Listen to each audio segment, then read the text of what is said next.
en este momento, Señor, inclinados nuestros rostros en reverencia delante de ti, porque tú estás aquí entre nosotros. Hemos venido a ti a honrarte, Señor, a darte la gloria que solamente tú mereces, porque tú eres el Dios sublime, excelso, que habita en las alturas y con el humilde de corazón. Tú eres digno de suprema alabanza, Señor, y además de la perplejidad que tenemos ante tu grandeza, sin embargo, Señor, tú nos amas y tu gracia nos ha salvado y nos has hecho parte de tu iglesia. Y por eso, con júbilo y gozo, Señor, estamos aquí presentes trayéndote nuestros sacrificios de alabanza. También, Señor, estamos estudiando esta doctrina tan difícil, la cual, Señor, debemos pedirte que tu Espíritu Santo sea nuestro guía y nos ilumine a la verdad, Señor, y a poder entenderla. En Jesucristo oramos. Amén. Okay, como yo les dije, estamos estudiando la doctrina de la predestinación. Y esta doctrina no podemos hacernos ignorantes de pensar que porque es muy difícil no la vamos a tocar. ¿Okay? Y también al estudiar la doctrina de la predestinación tenemos que dar pasos con cuidado. No querramos nosotros indagar o penetrar lo que no se puede. Si no está revelado por Dios, nosotros los hombres no tendremos la capacidad para poder comprenderlo. O sea, no es el hecho de que haya algo ahí que es penetrante y que yo voy a tratar de, con mi inteligencia, tratar de descubrir lo que no está revelado. Es imposible que usted entre a lo que no está revelado por Dios. Pero lo que va a suceder es que muchos nos vamos entonces a confundir o van a venir pensamientos a nuestra mente que no son los adecuados. Y es lo donde tenemos que entender, número uno, que esta doctrina pertenece a Dios. Y por eso que el Evangelio viene a ser tan sencillo, porque es la sencillez del Evangelio la que nosotros sí tenemos que tener en nuestra mente, porque se nos ha dado para que nosotros podamos comprender. Que por estudiar la Biblia nosotros estemos tratando, ¿no?, de ver lo que está revelado en cuanto a la predestinación. Eso no significa de que nosotros no tengamos por lo menos en conocimiento sencillo lo que Dios sí quiere que esté en nuestros corazones. ¿Ok? Y número uno, lo que Dios quiere que esté en nuestros corazones es que nos preparemos para la vida eterna. ¿Ok? Que nosotros sabemos que este mundo, número uno, un día se va a acabar o nuestra vida se va a acabar. ¿Y qué va a pasar con nosotros? Bueno, esperamos todos ir al cielo. Eso es lo que esperamos todos. Pero ¿cómo yo entro al cielo? La importancia del Evangelio y su sencillez es que el hombre es salvo por la gracia de Dios. Quiere decir que algo que nosotros no merecemos, el Señor por amor nos lo da, porque Él sabe que estamos incapacitados por nosotros mismos de cualquier medio que pueda justificarnos o cualquier medio que pueda ayudarnos a alcanzar salvación. Es imposible que el hombre pueda salvarse a sí mismo, a menos que Dios intervenga y le otorgue y le dé la salvación a través de su gracia. Eso es sencillo, ¿verdad? Y eso se entiende. Que esa dádiva de Dios, que es lo que nosotros llamamos salvación por gracia, Jesucristo se sacrificó para cumplir con todas las demandas que habían en Dios. El caso es que Él cumplió todo lo que Dios demandaba de nosotros. Él lo cumplió para que nosotros, los creyentes, podamos tener salvación y vida eterna. Eso es sencillo. Eso cualquiera lo puede escuchar y asimilar. Que lo que el hombre tiene que hacer para salvarse es quedar convencido de su estado de pecador, es saber que en Cristo Jesús está nuestra solución y aceptarlo como Señor y Salvador. Ahora, En lo que nosotros nos hemos metido a estudiar, que ya yo les dije, no podemos ignorarlo tampoco, es lo complicado de lo que es la predestinación. ¿Okay? Y la predestinación la demuestra la Escritura con toda evidencia. ¿Okay? Y esto es lo que quizás usted no logre entender sí o no. ¿Okay? Con toda evidencia dice que Dios ha designado de una vez para siempre en su eterno e inmutable consejo a aquellos que quiere que se salven y también a aquellos que han de condenarse. Esa es una realidad bíblica. Quiere decir, en la presciencia de Dios, la presciencia es que Dios mira las cosas, aunque las cosas que para nosotros son en futuro, Él las mira como que están sucediendo. Eso es presciencia. Dios es omnisciente, sabe todas las cosas y presciente. Y la diferencia entre estas dos palabras es que Dios mira todas las cosas como que están sucediendo. Aunque para nosotros es un futuro y es real el futuro. Él reconoce el tiempo futuro. Pero para su presciencia es como si estuvieran ocurriendo. Pero aparte de eso, es que Él soberanamente ha decretado que unos sean salvos y que otros sean condenados. Eso es lo que a nosotros nos cuesta un poquito de trabajo reconocer. ¿Y qué pasa? Que entonces, para poder justificar esa verdad, tratamos de buscar algo que haya en nosotros, que haya causado que se nos haya dado la gracia. Ese es nuestro problema. Como no podemos aceptar el concepto de soberanía de Dios en la vida de cada persona y que Él ha decretado a unos para salvación y a otros para condenación, entonces nosotros vamos a tratar de ver qué hay en los salvos que ha provocado que se le dé la gracia. Pero no tiene lógica. No tiene lógica porque entonces no es por gracia la salvación, sino que es un pago. No es gracia, es un pago. Un pago de acuerdo a como yo sea o como yo me haya comportado o virtudes que hayan en mí que quizás no tiene otro. ¿Entienden la idea? Entonces, ya no es para glorificar a Dios, sino hay cierta gloria que viene para mí también, porque fue mi fe, o fue mi corazón, o fue mi voluntad. Entonces, no toda la gloria va a Cristo. Hay algo de gloria que se me tiene que dar a mí porque yo reaccioné. Pero eso no es la verdad de la Biblia. Esa no es lo que dice la palabra de Dios. Esto es lo que dice la palabra de Dios. ¿Okay? Quizás esa era la manera de pensar de algunos, que sí, que Dios ha destinado a unos para salvación, pero porque Él sabía que esa persona en algún momento de su vida iba a responder o a reaccionar a la gracia de Dios por sí mismo. ¿Cuántos pensaban así? Yo pensaba así. ¿Cuántos? ¿Pueden levantar su mano? No sean tímidos. Pensaban así. Okay. No es así. ¿Ok? No es así. Sino que la Biblia dice que todos nosotros, todos los hombres, son pecadores. Y que desde la caída de Adán, el cual él sí tuvo perfección, al principio de la creación, él fue perfecto, ¿ok? Y él tenía toda capacidad de ser perfecto, como también tenía la capacidad de caer de la perfección. ¿Qué sucedió? No sabemos cuándo. Cayó de la perfección. Y desde ese momento que cayó de la perfección, entonces la voluntad del ser humano, tanto de Adán como de toda la raza humana, está solamente inclinada a hacer el mal.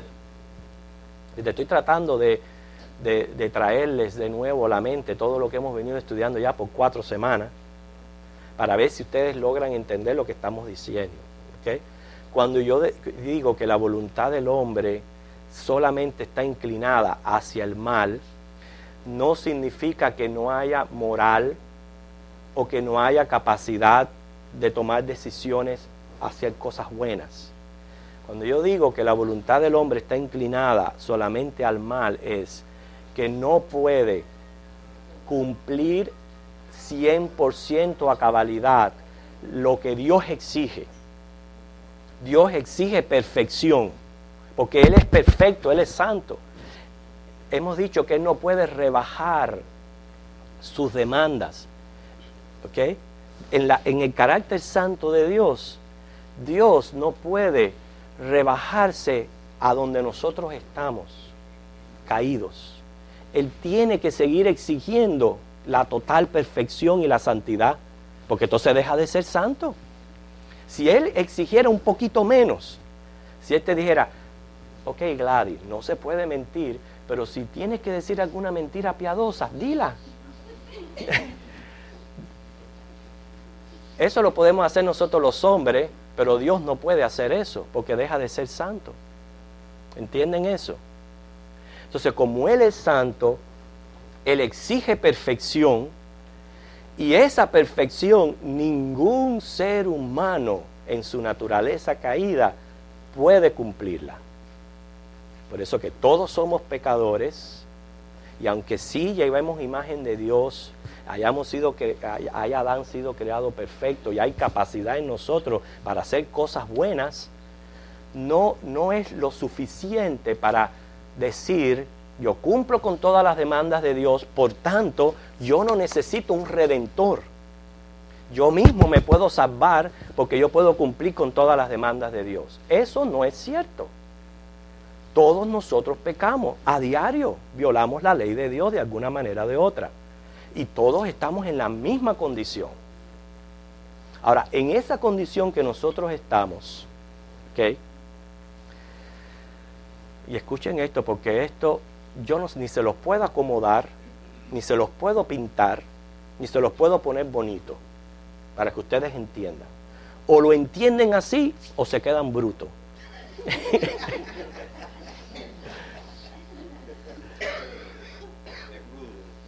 Sí. Ok, ya hemos colocado a toda la raza humana en la misma condición, que pecadores, y la voluntad inclinada hacia el mal. Están todos ahí, sin excepción de nadie, en la misma condición. Esto es lo que usted tiene que acabar de entender, reconocer y aceptar como una verdad bíblica, ¿ok? Aunque se vaya por encima de usted. En la soberanía de Dios, Dios ha querido salvar de todo ese grupo que está en la misma condición a los que Él quiere. ¿Ok?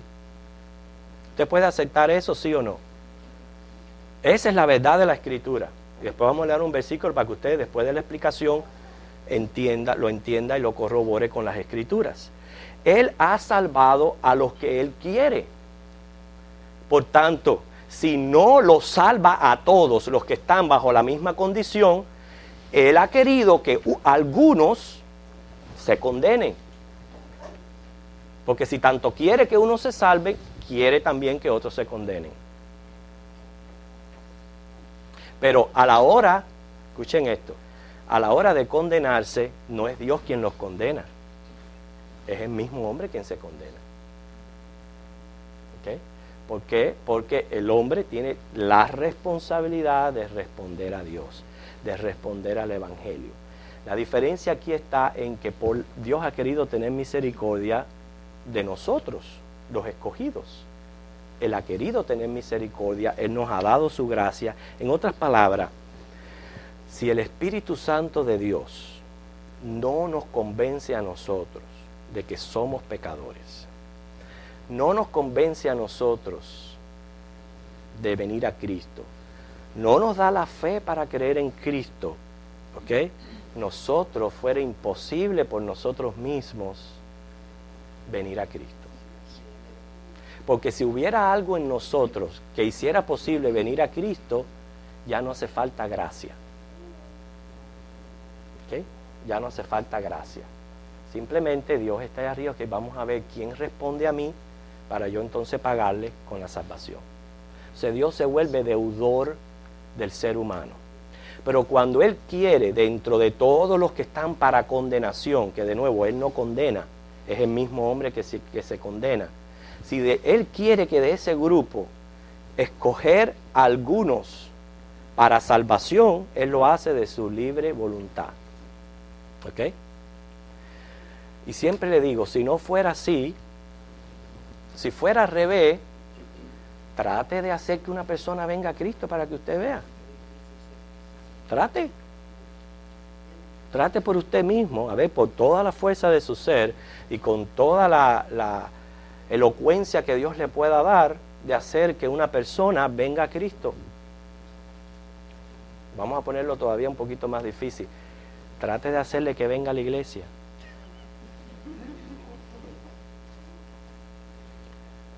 Ellos no quieren. ¿Okay? Vamos a buscar Romanos capítulo 9 del 6 al 24.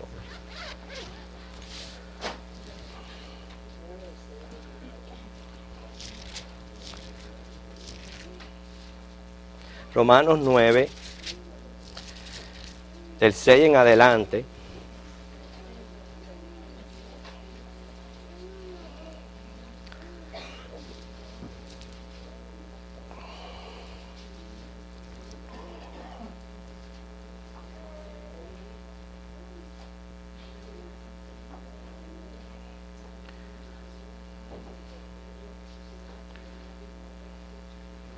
Ok, permítanme leer porque yo quiero, si en alguna parte, Romanos 9, del 6 al 24, si en alguna parte hacer algún énfasis para recalcar en lo que hemos acabado de decir, para que nosotros veamos que estamos delante de la palabra del Señor. Después de leer este versículo, vamos a acudir a las enseñanzas de Cristo, el mismo Maestro. ¿Qué tiene que decir Cristo acerca de la predestinación? Y ustedes se van a dar cuenta. Esto no es posible que ustedes de buenas a primeras, algo tan complicado y tan difícil, ya usted pueda decir, lo sé. Puede ser que se tome tiempo que usted llegue a comprender esta verdad, que a la vez, por eso quise hacer énfasis al principio de la clase, que lo que nos tiene que importar a nosotros es la sencillez del Evangelio, y que yo haya respondido a la sencillez del Evangelio aceptando a Cristo como mi Señor y Salvador. Eso es importante. Lo único que como buenos estudiantes de la palabra de Dios, queremos estudiar la doctrina de la predestinación, razonando de que esto es revelación, esto le pertenece a Dios. Estamos entrando en el campo de cómo opera Dios, de cómo salva Dios. ¿Ok? O sea, estamos hablando más bien de cómo opera Dios. La operación nuestra, entendamos o no cómo Dios opera, es responder al Evangelio. Tú respondiste al Evangelio, amén. Y como respondiste al Evangelio, debes de predicar el Evangelio a otras criaturas, que es la manera de salvarse, es la manera de escapar del infierno, es la manera de tener vida eterna en los cielos. ¿Ustedes entienden eso? ¿Ok? Ahora, hay verdades bíblicas que tenemos que estudiar, como esta, Romanos capítulo 9 dice, no que la palabra de Dios haya fallado. Dice, porque no todos los que descienden de Israel son israelitas. Ustedes se recuerdan en clases anteriores cuando dijimos que Dios no hace acepción de personas y que de una de esas acepciones es las naciones. O sea, no es que yo porque haya nacido israelita ya tengo garantizada la salvación. No es así. Porque Dios no hace acepción de personas. ¿Okay? Dice, ni por ser descendientes de Abraham son todos hijos, sino en Isaac será llamada descendencia. Esto es, no los que son hijos según la carne son los hijos de Dios, sino que los que son hijos según la promesa son contados como descendientes. O sea, aquellos en Cristo son contados. Dice, porque la palabra de la promesa es esta. Por este tiempo vendré y Sara tendrá un hijo. Y la razón que Romano entra en todo esto está mostrando en Cristo somos hijos, pero para que Cristo haya tenido que nacer como hombre, esto ocurrió en el pasado. Y nos está llevando al origen, al origen prácticamente de cuando Dios empezó a cumplir su promesa, que fue cuando habló con Abraham. Porque Cristo viene de los judíos.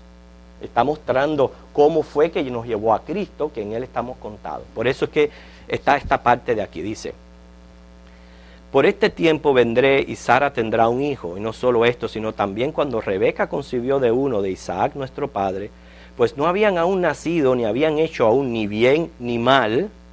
Escuchen eso. Pues no habían aún nacido, ni habían hecho aún ni bien ni mal, para que el propósito de Dios, conforme a la elección, permaneciese, no por las obras, sino por el que llama. ¿Le aclaró un poquito eso a usted? Ahí estaba José y Esaú. Cuando él dice no habían hecho ni bien ni mal, está hablando de la inocencia de la niñez. Porque de que nacen en pecado, nacen en pecado. Todos los niños nacen en pecado, pero son inocentes al pecado, y por eso de ellos es el reino de los cielos. ¿Ok? Ahora, cuando dice no habían hecho ni bien ni mal, significa a esa etapa donde ya el ser humano entra a conciencia de lo que hace y responsable ante Dios. No había sucedido esto cuando ya Dios dice ahí, según la elección. En otras palabras, no había nada en Jacob que lo diferenciara de su hermano. Simplemente porque Dios lo quiso así. Y como Dios, él para que mostrar su voluntad, a veces inclusive va mucho más allá de lo que pasa lógicamente. Porque esta pareja de gemelos, nosotros sabemos que nació Esaú primero y después Jacob. Y todo lo que pasó en la historia de estos dos hombres para que la promesa pasara a Jacob, que inclusive la tuvo que hurtar por mentira, ¿ok? Y Esaú, que ahí lo que la responsabilidad de Esaú fue porque fue un hombre tan impío que no valorizó lo que tenía y lo vendió por un plato de frijoles. Ahí se ve la degradación de la vida de Esaú. Entonces, no había sucedido nada de eso cuando ya estábamos hablando aquí, pero uno dice, pero a Dios no le hubiera sido más fácil que Jacob hubiera nacido primero. Pero Él hace lo que Él quiere, para que nosotros, mira, nos callemos la boca y no digamos nada. ¿Ok? Hubiera sido más lógico que Jacob hubiera nacido de nuevo y la primogenitura era de él. Sin embargo, mira todo lo que tuvieron que... Eso no fue chiquito lo que ellos pasaron. Tener que Jacob salir huyendo, de nuevo encontrarse, él no volvió a ver a su mamá. No fue chiquito. Sin embargo, así Dios lo quiso. Y de nuevo, todos los juicios de Dios son justos. Pero claramente dice ahí, según la elección, conforme a la elección permaneciese. Y dice, no por las obras. ¿Habían hecho obra estos Jimagua en la barriga? No. Pero desde un principio no era por obras, sino por el que llama. ¿Y qué fue lo que sucedió en la voluntad de Dios? Se le dijo, el mayor servirá al menor, como está escrito, a Jacob amé, mas a Esaú aborrecí. Que no malinterpretemos las escrituras. Significa que Dios, que es amor, no ame a Esaú. Él aborreció lo que hizo Esaú. Él aborreció que Esaú haya sido un hombre tan así indiferente a las cosas grandes de Dios, porque él tenía algo grande que era la promesa. ¿Y sabe lo que es por tener hambre venderla por un plato de frijoles cuando él mismo era un tremendo cocinero? Aguántate un poquito el hambre, cocina y mantén tu primogenitura. Pero todo eso Dios lo permitió para ver que Saúl era un hombre déspota. ¿Ok? Y por eso es que él dice aborrecí. No es que aborreció a Esaú, sino que él, a Dios le desagradó lo que hizo Esaú. ¿Ok? Pero cuando él dice a Jacob amé, mas a Esaú aborrecí, viene la pregunta. La misma Biblia pregunta, ¿qué pues diremos? ¿Que hay injusticia en Dios? Quienes dicen que sí. Si Dios quiere que unos se salven y a otros aborrece, no significa que no los ame, aborrece por lo que son y por lo que están despreciando, porque son la gente despreciando el Evangelio, la gente rechazando el ir a la iglesia, la gente que no quiere buscar a Dios, la gente que no le importa nada de eso, le importa más las cosas del mundo que las cosas espirituales. Ese es el prototipo de Esaú. Entonces, a unos ama, a los escogidos, y a otros aborrece. Pero los aborrece por lo que ellos mismos son. Entonces, ¿hay injusticia en Dios? Ok. No, aunque nosotros no comprendamos que dice la Biblia en ninguna manera. Pues a Moisés dice, tendré misericordia del que yo tenga misericordia. ¿Usted sabe lo que significa la palabra misericordia? Lo he explicado muchas veces. Compasión. Ok. Gracia, para que ustedes vean las diferencias entre estas dos palabras. Gracia, ok, es un amor, dar un amor no merecido. Misericordia es hacer algo por el que está en esa condición. Es tener compasión. Entonces dice ahí, pues a Moisés dice, tendré compasión, para que ustedes entiendan más, del que yo tenga compasión. Y es más, repite el sentido de la palabra, y me compadeceré del que yo me compadezca. Lo que Él quiera hacer, hermano, sin encontrar nada en nosotros que pueda provocar esta misericordia, esta compasión. Por eso es que en todo esto yo siempre les digo, los que hemos gozado de haber sido escogidos y hemos gozado del conocimiento del Evangelio, no es para gloriarnos, es para siempre quedar asombrados y maravillados de que Dios tuvo compasión de mí y se reveló a mi vida. ¿Okay? Dice el 16, así que no depende del que quiere ni del que corre. Dice, no depende del que quiere, porque número uno, el hombre, dice Romano, que no quiere. El hombre dejado en su naturaleza, que está inclinada al mal, no quiere. Siempre hemos hablado de lo que uno hace según la naturaleza de uno. ¿Okay? Y ponemos el ejemplo de los animales. ¿Cuál es la naturaleza de un perro?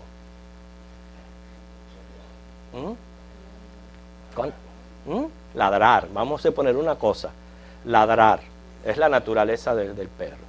¿Puede el perro hablar aunque quiera? No, porque no es su naturaleza. Uno hace según su naturaleza. Si nuestra naturaleza es pecaminosa, vamos a estar inclinados al pecado. ¿Entiende ahora por qué todos nosotros tenemos luchas diarias con el pecado? Es nuestra naturaleza. Entonces, a menos que el Espíritu Santo intervenga y haga un cambio de naturaleza, que es lo que nosotros le llamamos el nuevo nacimiento, la regeneración, ¿ok? Y no haya un cambio de naturaleza, el hombre sigue en esa condición de incapacidad. Aún así, en la nueva naturaleza, seguimos luchando, porque todavía hay naturaleza de pecado en nosotros. ¿Okay? Quiere decir que no es del que quiere. Salvarse no significa que en un momento de mi vida a mí se me ocurrió pensar en Dios. Salvarse no significa que de buenas a primeras alguien me habló y yo tuve un corazón tan grande que no pude resistir a decir que no. Eso no es lo que significa salvarse. Más bien, que todo eso que está ocurriendo en mi vida es provocado por el Espíritu Santo para que yo venga a nacer de nuevo. Y el Señor es insistente y va a seguir insistiendo en sus escogidos, porque dice ahí que no es del que quiere ni del que corre, sino de Dios que tiene misericordia. Pone el ejemplo ahora de Faraón para mostrar ese tiempo en Egipto donde era Dios quien dirigía el corazón de Faraón. Él lo endurecía y él lo ablandaba. Y Faraón, no por él mismo, terminó haciendo lo que Dios quería, que era libertar al pueblo de Israel de Egipto. ¿Okay? Pero Dios trabajó con Faraón y Faraón a la vez es responsable ante Dios.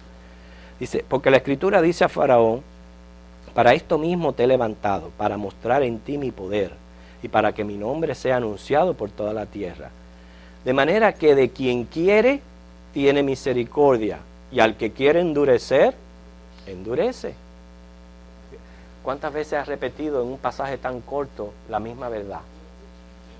¿Usted no cree que Dios le está mostrando a usted insistentemente que ese es como Él opera, aunque nosotros no podamos entenderlo? Que es como Él quiere operar. O sea que Él simplemente de quien quiere tiene misericordia. Fíjate, y a quien quiere endurecer, endurece. ¿Cuántas personas hay en un mismo auditorio, todas escuchando el Evangelio? Sin embargo, unas reaccionan al Evangelio positivamente y otras siguen indiferentes, porque así Dios lo quiere. Esa es la voluntad de Dios. Ahora, pero me dirás, ¿por qué pues inculpa? O sea que las mismas objeciones que nosotros pudiéramos presentar, inclusive íbamos a tratar en la clase, pero hasta que ustedes no lleguen a un entendimiento claro de la predestinación, no podemos entrar en esas objeciones. Pero aparentemente esto ha sido siempre, desde que se dio el Evangelio, personas no han comprendido los móviles de Dios, de cómo Dios opera. ¿Okay? Porque entonces dice, me dirás, ¿por qué pues inculpa? O sea, ¿por qué vamos a culpar a aquellos que no pueden venir a Cristo? ¿Por qué? Dice, porque ¿quién ha resistido a su voluntad? ¿Quién se resiste a la voluntad de Dios? O sea, tarde o temprano, Dios va a hacer lo que Él quiere en la vida de cada ser humano, de cada nación, de la tierra entera. ¿Okay? ¿Quién ha resistido a su voluntad? El problema está que si alguien resiste la voluntad de Dios, ya Dios no es rey. Entonces no podemos decir rey soberano. Pudiéramos decir rey, pero no soberano. ¿Okay? Pero como si vamos a proclamar y decir rey de reyes y señor de señores, el rey soberano sobre todas las cosas, tenemos que aceptar que nadie puede resistir a la voluntad de Dios. ¿Okay? Dice, más antes, oh hombre,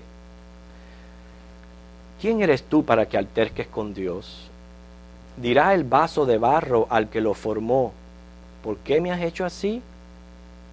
Imagínese que usted sea un alfarero y que de la misma masa de barro que usted está haciendo sus figuras, haga una preciosa, la cual llegue a costar mucho dinero, y de la misma barra, del mismo barro, haga otra feísima, que no cueste nada. Usted es el alfarero, usted lo quiso hacer así. Y si usted lo quiso hacer así, y usted es inclusive quien creó el barro, ¿okay? Dice ahí claramente, ¿quién eres tú para altercar con Dios? Dice el 21, ¿o no tiene potestad el alfarero sobre el barro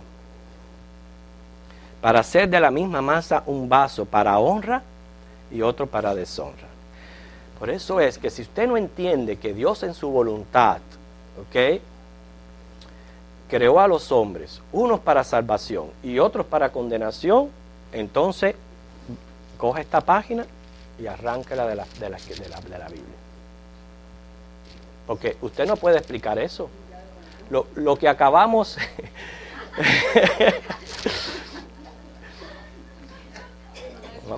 lo que acabamos de decir es bíblico, está ahí, claro. Usted no lo leyó claro, vuélvalo a leer a ver qué es lo que el Señor le dice de lo que está diciendo.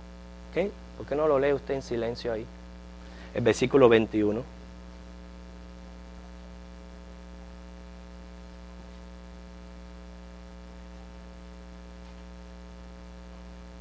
¿Qué decimos? ¿Tiene o no tiene potestad de hacerlo? ¿Sí? Claro. Tiene potestad. Dice, para de la misma base, de la misma masilla, del mismo barro, hacer vasos de honra y hacer vasos de deshonra. Los vasos de honra llegan a ser vasos de honra por la obra del Espíritu Santo, por la obra de lo que Cristo hizo en la cruz del Calvario. Es por eso que llegan a ser vasos de honra. No significa que desde que ya nacieron eran honra.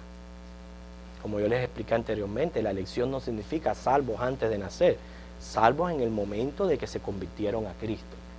Pero ya en presencia, ya Dios lo ve presente. Ya Dios lo ve como un hecho y por eso nos puede llamar elegidos, escogidos. Pero no, de nuevo repito, no porque yo haya respondido a Dios, sino porque Él me llamó. Él me eligió, Él me escogió, Él me llamó, Él me convenció de pecado y entonces yo vine a ser un vaso de honra. ¿Entienden eso? Ok. Dice el 22, y que si Dios, queriendo mostrar su ira y hacer notorio su poder, soportó con mucha paciencia los vasos de ira preparados para destrucción. ¿Okay? Fíjense, lo que el Señor está diciendo aquí, que Él está soportando los vasos de ira. Todo el mal que hay en el mundo, los criminales, todos estos vasos de deshonra, con paciencia, él menciona aquí la paciencia, porque si no hubiera paciencia, la justicia demanda que ya hace mucho tiempo se hubiera acabado el mundo. Eso es lo que demanda la justicia de Dios. Pero él dice, Él soporta su ira, porque dice la Biblia que Dios está airado con el pecado todos los días. Soporta con paciencia su ira a esos vasos de deshonra, claramente dice ahí, preparados de antemano para destrucción. Él los está soportando. No preguntemos entonces por qué Cristo no ha venido, ni nada de eso, porque Dios tiene un plan específico y dentro de ese plan Él está soportando. ¿Ok? No significa admitiendo, ni significa congraciándose, ni significa, no, soportando el mal. Lo está soportando. El 23 dice, para hacer notoria las riquezas de su gloria, las mostró con los vasos de misericordia que Él preparó de antemano para gloria. Hermano, si usted no entiende lo que la Biblia le está diciendo claramente, porque de nuevo, no hace falta ser un teólogo para descifrar lo que el Señor nos está diciendo tan claro aquí en estos versículos. Unos preparados de antemano para destrucción, otros de antemano preparados para gloria. ¿Okay? Por los que están preparados para gloria, está soportando los que están preparados para destrucción. Por eso cuando Pedro dice, porque Dios, vamos a buscar ese versículo un momentico, yo lo tenía en la mente, para que ustedes entiendan, porque muchos piensan y malinterpretan este versículo de Pedro, segunda de Pedro 3:9.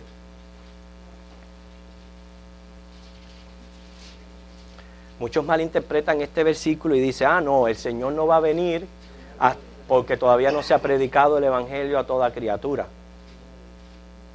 Qué incorrecto es decir esa frase. ¿Okay? El Evangelio será predicado en todas las naciones. ¿Okay? Pero dice ahí, el Señor no retarda su promesa, según algunos la tienen por tardanza, sino que es paciente para con, ¿quién dice ahí? Nosotros. ¿Sabe a quién se está refiriendo ahí? No a todos los hombres, a los escogidos. A los escogidos, porque esta carta es una carta de Pedro a creyentes, no a inconversos, a creyentes. Entonces dice, no queriendo que ninguno perezca, sino que todos procedan al arrepentimiento. De nuevo repito, el amor de Dios quiere que todos procedan al arrepentimiento y por eso es la responsabilidad del hombre. Pero se está refiriendo a los escogidos. Quiere decir que cuando el último vaso preparado para honra sea escrito su nombre en el libro de la vida, Cristo viene. Y mientras tanto, Él está soportando los vasos de ira preparados de antemano para destrucción. ¿Okay? Esa es la manera de poder interpretar este versículo con la realidad de las otras partes de las Escrituras. ¿Okay? Sigue diciendo ya el 24, a los cuales también ha llamado, esto es, a nosotros, no solo de los judíos, sino también de los gentiles. Claro, está hablando aquí que esto no es solamente para israelitas, sino escogidos también de entre los gentiles. O sea que esta es una porción bíblica, hermano, que nos explica muy bien lo que es el sentir de la predestinación. ¿Okay? Ahora, ya hemos descifrado, yo quiero que lleguemos a esa conclusión, ¿no?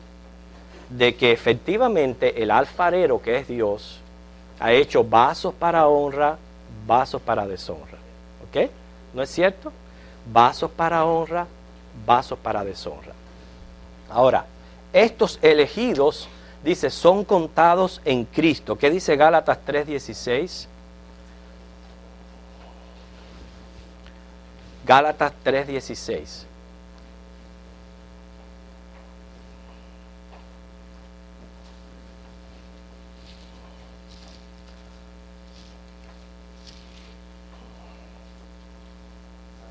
Sí, léelo, mi hermano. Ahora bien, a Abraham fueron hechas las promesas y a su simiente. No dice a la simiente como si hablase de muchos, sino como de uno, y a tu simiente, la cual es Cristo. Okay, estamos elegidos y contados en Cristo. ¿Qué dicen los versículos 19 y 20? Entonces, ¿para qué sirve la ley? Fue añadida a causa de las transgresiones, hasta que viniese la simiente a quien fue hecha la promesa, y fue ordenada por medio de ángeles en manos de un mediador. Y el mediador no lo es de uno solo, pero Dios es uno. Okay, quiere decir que aquellos que están predestinados a salvación, están predestinados en Cristo, por el Evangelio de Cristo. Okay, no pensemos de que porque hayamos sido predestinados antes de la fundación del mundo, yo me pueda salvar fuera de Cristo. No es eso. Para salvarse hay que venir a Cristo, hay que responder al Evangelio, hay que aceptarlo como Señor y Salvador de nuestras vidas. ¿Ok? Porque dije que íbamos a ver las enseñanzas de Cristo al respecto. Y solamente he escogido el libro de Juan. ¿Ok? Vamos a ver Juan 6. Ya con esto vamos a terminar la clase. Juan capítulo 6.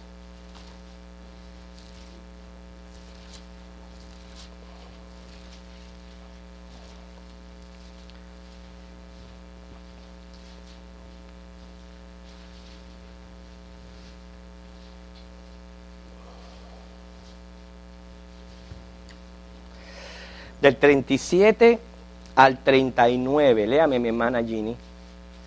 Que ya todos lo tienen, porque es importante que estamos viendo ahora la doctrina de la predestinación enseñada por Cristo. ¿Ok? Por Cristo. Así que es importante que usted lea de la Biblia lo que Él tiene que decir. Juan 6, 37 al 39. ¿Qué dice? Todo lo que el Padre me da, vendrá a mí. Y al que a mí viene, no le echo. Ok, noten cómo está hablando Cristo en el futuro. Pasado y futuro. Lo que el Padre me da, vendrá. En el momento que Dios quiera obrar en esa persona, va a venir a Cristo. ¿Ok? Porque el Padre se lo dio. Y el que viene a Él, no le echa fuera. Ok, 38. Porque he descendido del cielo, no para hacer mi voluntad, sino la voluntad del que me envió. Ok, aquí está hablando de supremacía y soberanía de Dios, a la cual Cristo, siendo Dios, ¿ok?, nos está enseñando a nosotros un sometimiento a comprender y entender y aceptar la voluntad de Dios que se hace en todas las cosas. ¿Qué dice el 39? Y esta es la voluntad del Padre, el que me envió, que de todo lo que me diere, no pierda yo nada, sino que lo resucite en el día postrero. Ok, y lee el 40 también, porque es muy bonito el 40. Y esta es la voluntad del que me ha enviado, que todo aquel que ve a Dios y cree en Él tenga vida eterna, y yo le resucitaré en el día postrero. Ok, muy bien. Tremendos versículos hay ahí. Ahora, ¿quién quiere leer Juan 6, 44? ¿Quién le gustaría leerlo? ¿Miriam? Ok. Ahí mismo, en ese mismo capítulo, Juan 6, el versículo 44.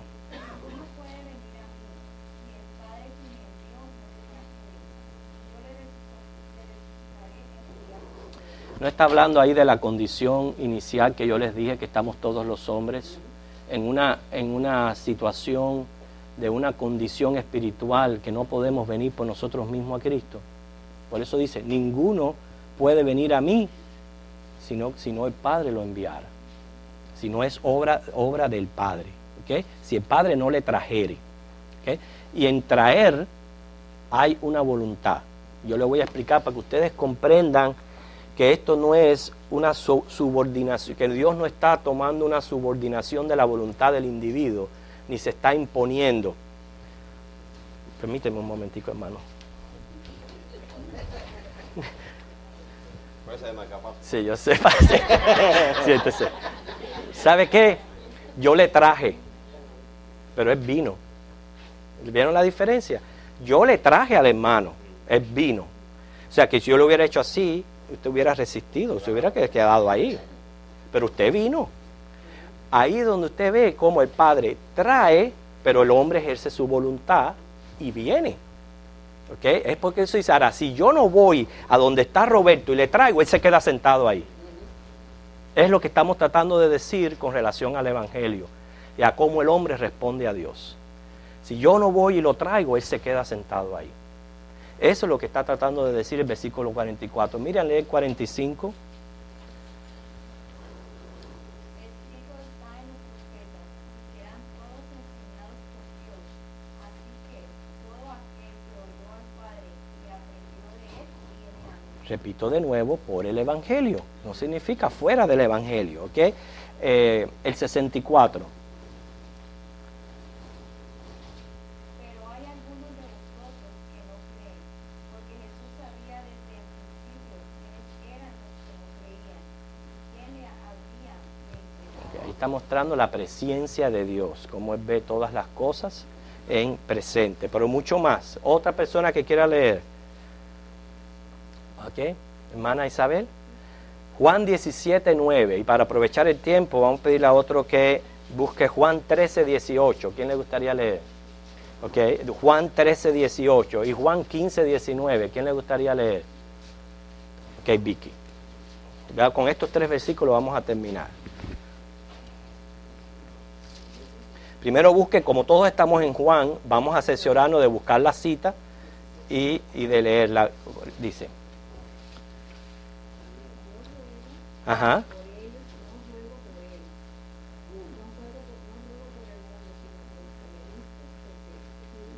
Mire, fíjense, cuando Jesús aquí está intercediendo por los creyentes, Él dice, yo no ruego por ellos. ¿A quiénes se está refiriendo ahí? A los hombres comunes. Yo no estoy orando que se salve todo el mundo. ¿Cómo Jesús va a orar así? Sabiendo que hay una predestinación y que hay un decreto soberano de Dios desde antes de la fundación del mundo. Él dice, yo ruego por ellos, y dice claramente, no ruego por el mundo, sino por los que me diste, porque tuyo soy. Y ahí está hablando en pasado, porque esta es una oración de intercesión por toda la iglesia. No solamente los creyentes de aquel entonces, sino de los creyentes a través de todos los siglos. Y dice claramente ahí, yo no ruego por el mundo, yo ruego por los que me diste. Cristo puede hacer esto porque es Dios. Repito, le digo, eso es tan complicado, hermano. Eso no significa que yo no vaya a orar por el mundo, porque yo no soy Dios. Y yo no sé quiénes son escogidos. Yo tengo que orar por todo el mundo y yo tengo que evangelizar a todo el mundo. Pero Cristo podía hablar de esa manera porque Él es Dios. Pero nosotros no. ¿Okay? Ahora otro versículo más, Juan 13:18. Vamos a buscarlo primero, Juan 13:18.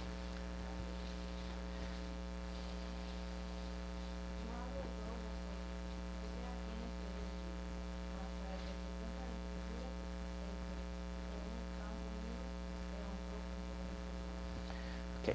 Dice, no hablo de todos vosotros, hablándose a los discípulos, sino yo sé a quienes he elegido.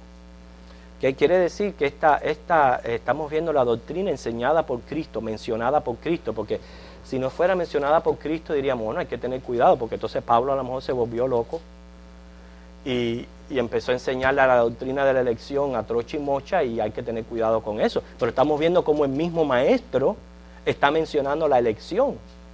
¿Ok? Y por último, Juan 15:19, ¿de dónde los eligió? Lo responde este versículo.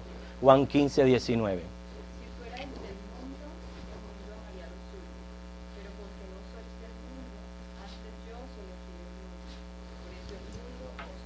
Dice, yo os elegí del mundo, estando en la misma condición que estaba todo el mundo, yo los elegí para salvación. Ok, hermanos, la semana que viene vamos a continuar viendo más las enseñanzas de Pablo, no solamente en Romanos, sino en otras partes de las Escrituras. Yo sé que esto es una doctrina